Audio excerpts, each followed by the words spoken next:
Hi, this is Andrea. And this is Fiorenza. Welcome to the Belonging Project podcast. We are so excited to have you here with us. The purpose of this podcast is to bring voices together to talk about belonging. Through inspiring, real-life conversations with our guests, we learn about how belonging can show up in so many different ways, what it feels like to belong, and the impact of truly belonging.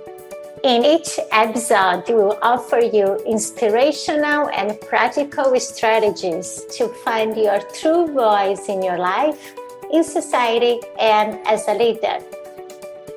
Let's dive in. So we had the idea that today we will talk a little bit more about our own experiences when it comes to belonging. This is not, the only episode we'll do like that, but hopefully the first of a few where it's just us two talking over a warm cup of coffee or tea. Yeah, where do we start?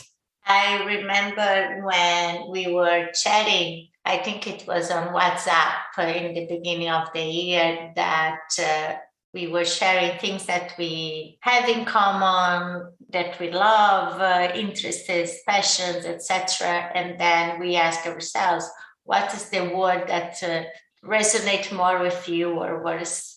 And both of us wrote belonging at the same time. Yeah. And this is how it started. Yeah, it was really like a synchronicity of our minds, right? And our minds are very busy. So let's start here, because I think we've never shared with ourselves and of course with our audience here. What is our experience with belonging? Would you like to start? Yeah, so we started chatting a little bit, right? Just before we pressed record, and we were talking about our earlier experiences and what I was sharing about, growing up in a country that was or felt my home country. However, it wasn't my parents' home country. And so, yeah, just the implications of that, some traditions at home or just the way that we would do things would be a mix. So my parents are Italian, but also my dad is also a little bit Turkish, right? So there's even that element. And so, yeah, and obviously my name doesn't sound French. And yeah, there have been people, in childhood and teenage years when I was growing up that were just like adding their own spin to my name. And I still, remember teenage years when it's such a, it's anyway a little bit of an identity crisis. And then you go to, social things, to party, you meet with friends of friends, people that you don't know, the, cool kids that you don't know, and you just want to fit in and you want to be accepted. You want to be part of them, right? Part of the group. And then, when you're asked, oh, that's your name. Okay, cool. So where are you from? And at first, I think I didn't really understand, it was like, why are they asking me this question? I'm from the same school, or like, I'm from the same, city. Like, I'm from here. Hello. And then it took probably a few years. I think I started talking about it with my mom, and then also I realized, and then my mom was telling me about similar experiences she had about her accent. So she's a translator, so like she's big into languages and all that. But still, she had, an Italian accent. It is quite a strong accent to, not have. And she told me about just all the time that she was asked, oh, like, but you have a little accent. Like, where is it from? Mm-hmm. And, that was for her, the microaggression, not so much the where are you from, because from, for her, she was from Italy. And so, and then when she told me that story, I remember that the first thing that came to mind was, you don't have an accent. because I was so used to it. I didn't even realize. I didn't even realize that I wasn't speaking in the same way she was speaking. And and I think that was maybe the seed, that conversation, and then putting that in perspective with my own experiences and a question I was being asked. At the time I didn't have the word for it, but it was, like microaggression were happening. And that was giving me a sense of I don't belong here. And, if I have to reflect on it, it's probably why when I was in university or in college, I had to, I had this urge that I wanted to go abroad. I wanted to explore other countries. And I think that, I didn't really know what like the deep down feeling, but I think I was trying to find that other place where I could belong and just be me and not have, like, where are you from? What's your name? And, where's your name from? And that sort of thing. Yeah. Tell me about you. Did you have experiences similar to this, microaggressions even? Yeah, it's interesting how, hearing your story, that so many times we will identify these microaggressions or even this unconscious bias afterwards. We don't realize immediately, or So at least this is what happened with me as well. So different than you, I grew up in my city in south of Brazil, very traditional family. At the same time, when I was a teenager, things like that, always trying to fit in different groups. Some groups here, normal teenager life, but I was never in one settled group of people. I was always mingle in different groups. And then life happened. I met my husband. Now we've been married for 21 years. He's Italian. And of course, things that we decide when you are in your 20s, I'm going to get married and live in Italy, like, woohoo, amazing, like all this excitement and curiosity and openness, and to now this fancy Italy, live in Italy.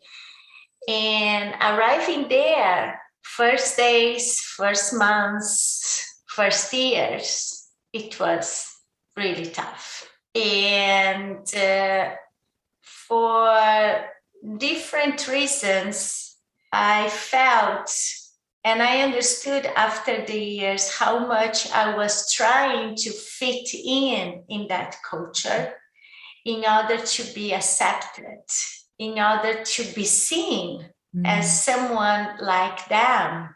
And I did it. But at one point, I remember even my parents one time told me, "You are so different. We don't recognize you in some way." Like my attitudes, the way I talk, the way I express myself, it was not in my core anymore. There's so much, because in order for me to, let's say, survive, I need to forget who I am and fit in that culture.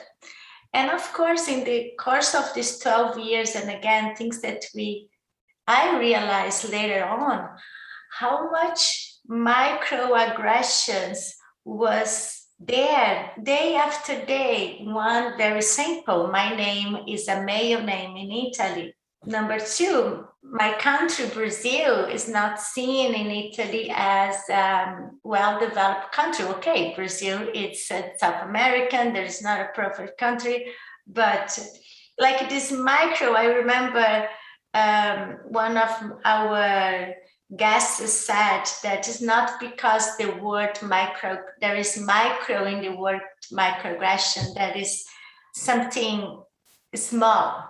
And I also remember someone in one of the books about D&I topics, I heard that trauma doesn't need to be a big event, that's something important. One event needs to happen with you, like you being raped, assaulted, or whatever it is, like very big. Yeah. Trauma can also be different events, small events that constantly happen. And this has happened with so many minorities communities, like we are talking about LGBT and Afro-Americans and so many others. And I realized that just after I moved to US in 2012, when I was outside of these cultures, that I asked myself, where do I belong? Mm-hmm. I was not more the Brazilian girl, I was not more the Italian girl, and I was in this new country and I didn't know who I was. Mm. So my personal development journey with coaching and self-awareness and things like that, and even becoming so passionate for all these topics that we talk about, helped me not just to become more confident with myself, knowing more myself, and I appreciate my diversity, who am I, and also, of course, as the work that we both do, supporting other people that are in the same journey. Yeah, I really, love what you said there about trauma. There's no trauma with capital T or small t, right? There's just trauma. We know how we felt the intensity, and it's very much subjective. And I wanted to ask you if you would feel comfortable sharing some of those things that, reflecting back, you would say that you are doing to feel accepted, to feel that you are fitting in the Italian culture. Actually, it was even something unconsciously. It was not something that, okay, I need to be like them, so I will be accepted. It was not like this. Of course, because I was young, I was 24 at the time, not super young, but it was young for me at the time.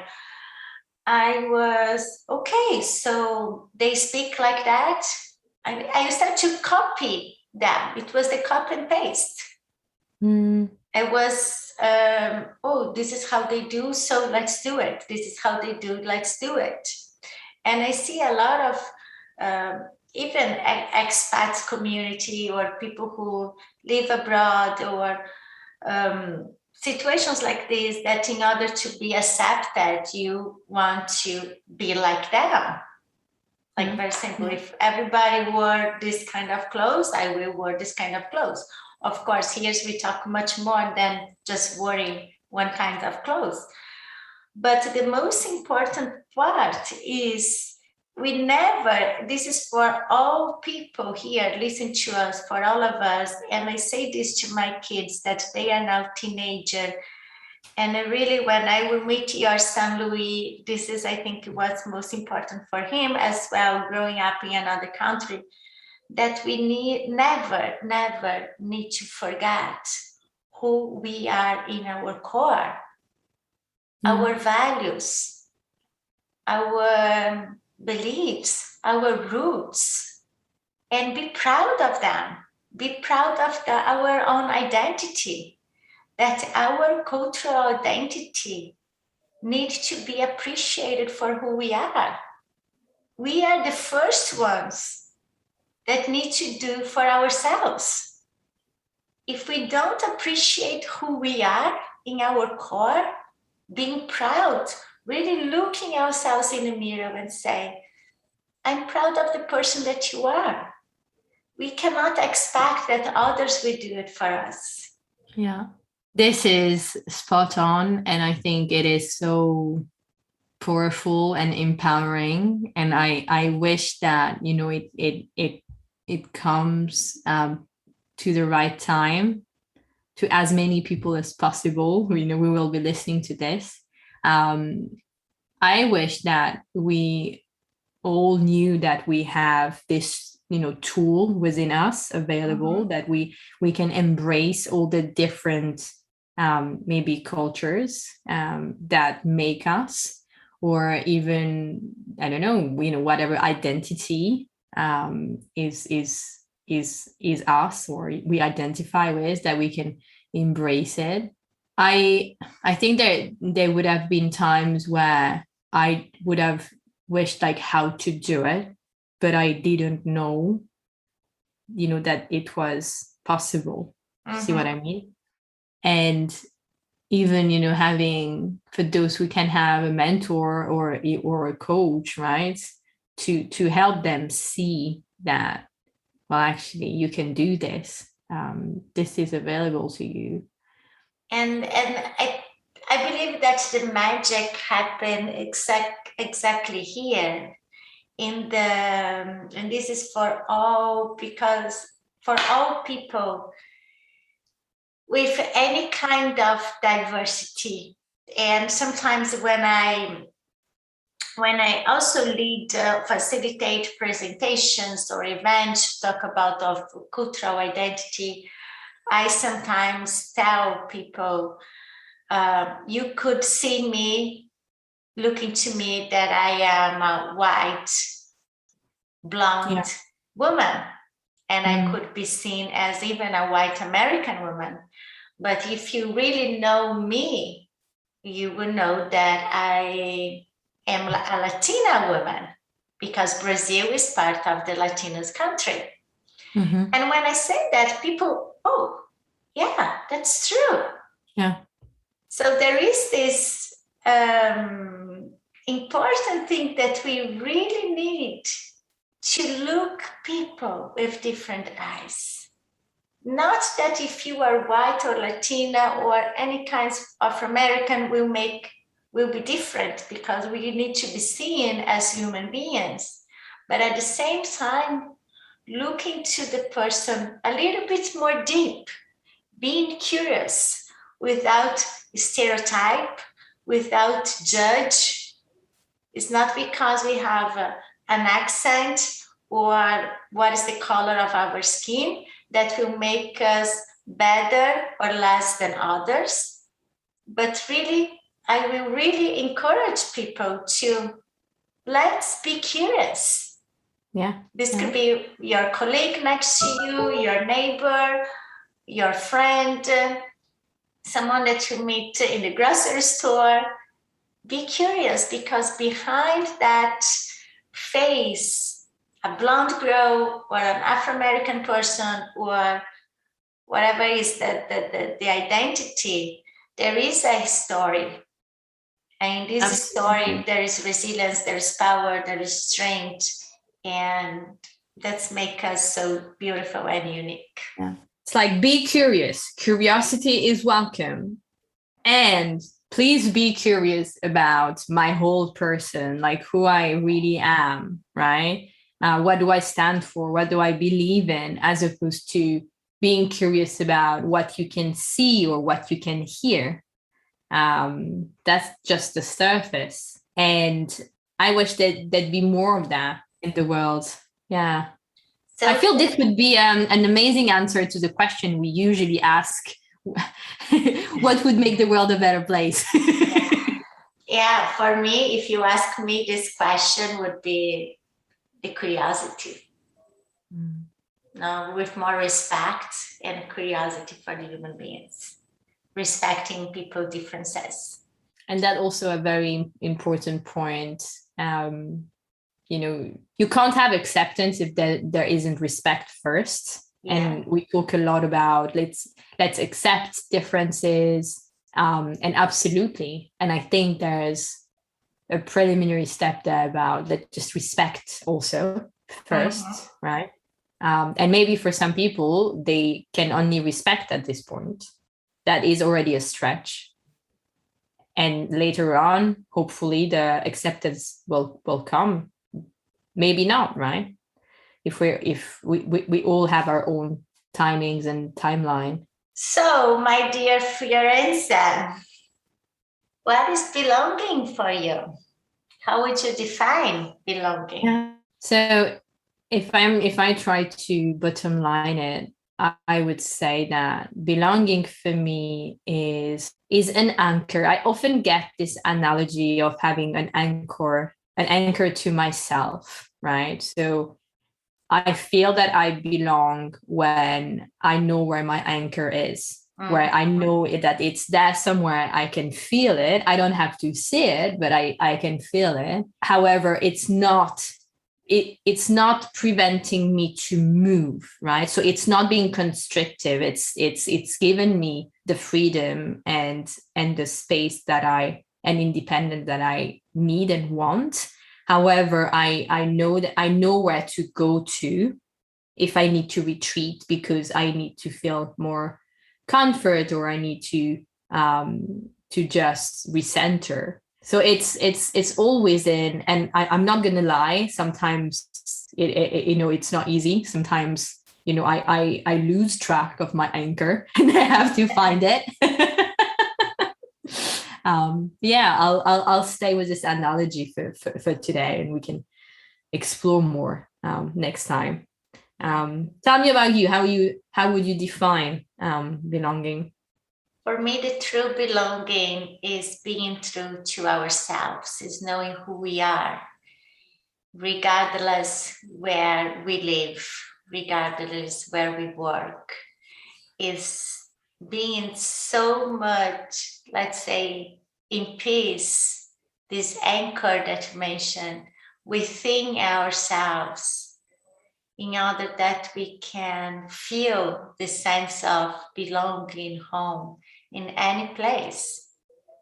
It's not about the external, who will be there or where you will be, but the feeling that is inside of you, that you really belong to yourself. I really love that. What a nice conversation for you to start the day and for me to have my lunch break. It's really good to have this conversation together and to reflect on the questions and the topics that we've been asking our guests so far.